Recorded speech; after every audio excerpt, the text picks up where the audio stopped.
ပတ်ချီ game string နဲ့အချစ်သူရဲ့ကောင်တယောက်ဖမ်းဆီးခံလိုက်ရတယ်ဇလိုင်းရဲ့စကတော့အသက်မပြည့်သေးတဲ့ကောင်မလေးကိုအခိုးယူပေါင်းသိခြင်းရတယ်ဇလန်းဆလိုက်တာပေါ့နော်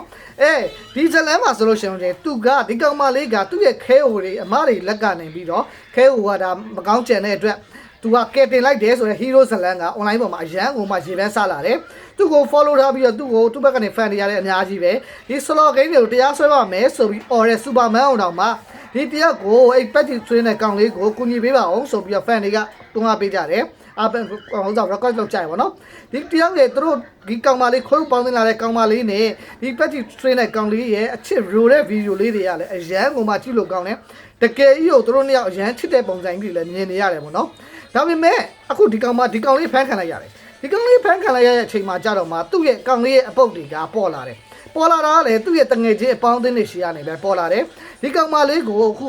ဒီခဲကိုရှိရနေသူကယ်လာတဲ့ကောင်မလေးဆိုတော့ကိုသူက control လုပ်ထားတယ်control လုပ်တာဆိုကောင်မလေးကိုရထိတ်ချုပ်ထားတဲ့သဘောပေါ့နော်ကောင်မလေးကတိတိလေးနဲ့လက်လာချစ်စရာလေးဒါပေမဲ့သူကသူ့ရဲ့အရင်ကောင်မလေးဒီ game ဆွေးတဲ့ကောင်လေးရဲ့အရင်ကောင်မလေးကပိန်ပိန်ပပလေး slim ပေါ်လေး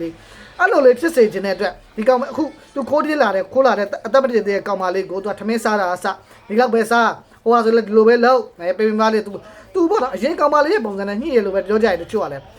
နောက်ပြီးတော့နောက်သတင်းမှာဘာပါလဲဆိုတော့အရင်ကောင်မလေးကလည်းသူနဲ့တူခိုးပြေးတာ2လသူနဲ့တူပေါင်းသိနေထိုင်ပြီးတော့ပြီးလိုက်ပြီးတော့ကွဲသွားပြီးတဲ့နောက်မှာအဲ့အရင်ကောင်မလေးရတယ်နာမည်ကြီးစတွင်မှာတစ်ယောက်ပဲသူကစိတ်ပြက်ပြီးတော့နော်ဘာစိတ်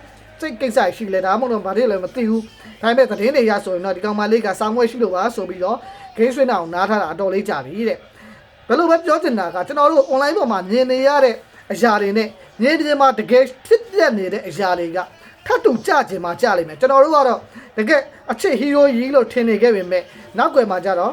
ဟုတ်မနေဘူးဟုတ်တယ်မလားနော်မိတ်ဆွေတို့ရဲ့အတွင်းမြင်နေရှိလို့ရှိရင်ကွန်မန့်မှာဆွေးနွေးနေခွန်သားကြပါအောင် sorry လိုက်ပါရှုပ်ပေးအတွက်အထူးပဲကျေးဇူးတင်ပါ